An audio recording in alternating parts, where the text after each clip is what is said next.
I'm David, reading for reviewer Mark Delaney. Every August, a new Madden launches with some major marketing buzzword attached. It makes for easy back-of-the-box material and quickly answers the question, what's new in Madden this year? These named features often fail to live up to their proper noun naming conventions, but in Madden NFL 23, that's not the case.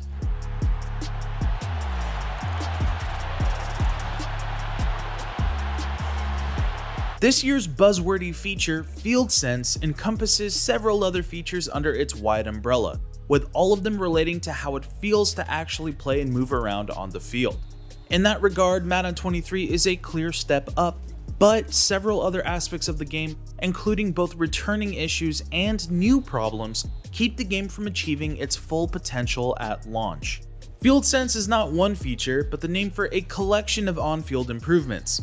Among them, the biggest and most enjoyable leap forward is the new skill-based passing system.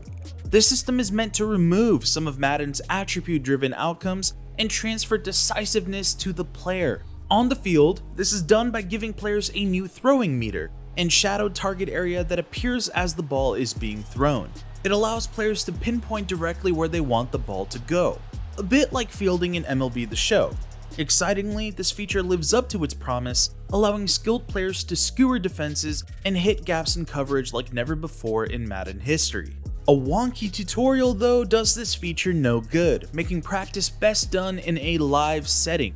After a few quarters of games with skill-based passing enabled, it becomes blatantly obvious that going back to the old system, while an option in Madden 23, is never a good idea. It allows the QB to keep a pass in front of the cornerback on a crossing route, hit back shoulder fades in the end zone, and sneak into the space between two defender zones in ways that, in years past, almost always resulted in turnovers. I'd go so far as to say that Madden 23 is worth playing just for this feature alone, because throwing the football, something that you'll do 15 to 40 times per game, has never felt so good. Field Sense also applies to other aspects of the game, including new tackling mechanics that remove some canned animations and give defense a more physics-based feeling. This too feels better than before, but it does result in a number of silly-looking tackles as a result, with more ragdoll-like players sometimes performing ridiculous falls. The game is better off with this style, however, as the game's old shoestring tackles and pre-canned wrap-ups where you knew whether or not you got the first down before the play ended are fewer and farther between.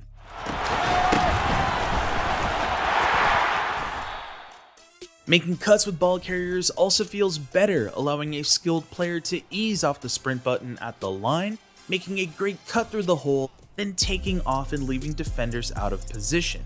This applies to kick and punt returns too, which are suddenly not rote 25-yard returns anymore. In my first week with the game, I've seen a more realistic array of outcomes on returns. Many get past, even well past, the 25 now, including some touchdowns, which previously felt almost impossible despite that being unrealistic. The pass rush in Madden 23 is amped up too in a way that helps contain the franchise's legacy issues of a QB having an entire lunch break's worth of time to throw the ball. Pressure can be generated with even just 3 or 4 rushers if they're good at their jobs, helping bring Madden closer to reality where QBs tend to only have about 2 to 4 seconds at most to get rid of the ball. AI pass rushers also smartly disengage blockers when the player QB applies the sprint button, signaling that they intend to scramble out of the pocket. Collectively, this helps tame some of Madden's most meta-defining but unrealistic play calls, where a shifty passer would wiggle over to the sideline, avoid the rush entirely, and wait for a wideout to beat a defender on a comeback route 5 or more seconds into the play. Madden 23 is a better on-field experience without a doubt, but some of its modes and peripheral features are still lacking in such a way that feels unfathomable for one of the world's biggest video games based on one of the world's biggest brands. In Madden Ultimate Team, or MUT, new field passes have been added, which act as free battle passes that reward you more consistently game by game, week by week. These are meant to appease the crowd that decries MUT as a pay-to-win only, and while they are helpful, the mode is still a mess of microtransactions where one player can grind for 40 hours to buy a card that another player can just purchase at will. On top of that, though the field pass rewards come often, they're dispersed unevenly and only after frustration. You might need to play one more game to complete a challenge and earn your next Field Pass reward, but at the end of the game, there's currently a guaranteed delay in when you actually get the reward, which is silly. Even worse, the reward screens are constantly buggy, revealing no information. The game will often just briefly sit at a purple-pink background screen as though you're given pertinent information, but it winds up being more like a loading screen, never showing you what you actually unlocked until minutes or even full games later. The Field Pass system is meant to copy MLB The Show's programs, which are cited as the reason its card collecting mode is the best in the sports gaming world. I can see how Madden's Field Passes could be similarly game-changing, because earning more frequent and better cards for free is certainly a welcome feature, because this is the first year that I plan to put hours into MUT after review season, so it must be doing something right. But right now, broken menus that share no information and rewards that come too late take what was meant to be gaming's latest overt Skinner scheme and turns it into a jumbled mess of systems that feel undercooked, which is a bummer. In franchise mode, the big changes come during the offseason, where more control over college scouting and more chaos in free agency are meant to deepen the experience. Free agents will now consider more than just money and team prestige when deciding where to sign. They'll also take into account factors such as where they'd be on the depth chart, whether a team plays close to their hometown, whether the team has an elite QB or Super Bowl chances, and even whether or not the state takes income taxes. These are fun additives, but mostly just reimagine the previous system, expanding a free agent's list of relevant factors from 3 to about 8. The scouting improvements are more crucial, including the way your automated scouts now reveal pertinent information to each prospect. You don't really need to know a receiver's tackling ability, for example, but after last year's big scouting update introduced this system, such unnecessary data were exactly what you would get. This year, scouts will hone in on the key attributes that matter to each position you're looking at, giving you a better sense of each player come draft day. Franchise does still struggle from two things introduced last year though. For one, the pre-game team scouting report is still liable to share totally wrong information. In theory, knowing a team's tendencies to, for example, throw it short, middle, or deep, gives you an excellent advantage. In practice, it doesn't matter when the game is so often displaying false data, even as it seems designed to only base its numbers on the previous game, which itself is an issue, as game plans can vary wildly in a league full of more human players than AI. The frustrating and annoying M-Factor system returns and seems once more to be unable to be toggled on or off.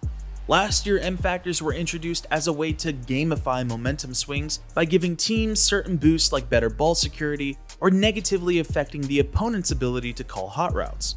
Unlike X-Factors, which do well to simulate the way that an elite player can take over a game or a moment, M-Factors are just arcadey messes that have no real-world counterparts.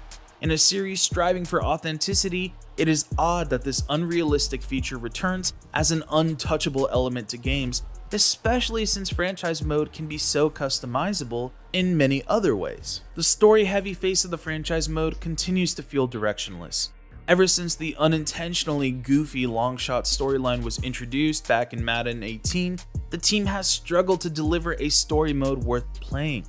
Seeking to rival NBA 2K's much better My Player mode, the last few years have taken a more laissez-faire approach, giving players story snippets, but not putting them on rails like Longshot did. The result is, once more, forgettable. This time, the premise has you signing a 1-year prove-it deal after your rookie contract's team option wasn't picked up. It's a novel way to start the story since they so often focus on rising stars or injury-hampered rookies, but in the end, there's just not enough here to justify the mode's inclusion. The end goal is to join Madden's 99 Club, which you can do in just a few seasons and without much story at all. In my first instance of the story mode, I was strangely traded just 2 games into the preseason, which seemed to reduce the amount of story content I even saw after that, causing me to start over just so I could know if this was a scripted moment, which it wasn't apparently. and it left me wondering why it's even possible. It's routinely felt like Face of the Franchise is developed to merely check a box, and this annual half measure brings nothing of value to the mode in Madden 23, but a lot of cringe. Yes, sir.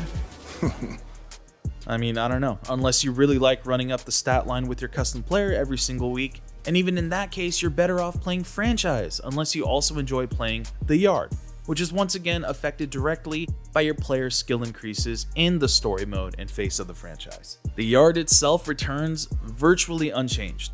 It's a short game 6v6 arcade-like mode for players who don't enjoy the sim-heavy aspects and want something a bit closer to the long dormant NFL streak. Since it was added 2 years ago, the Yard has dwindled in importance quickly, seemingly because much of the community ignores it.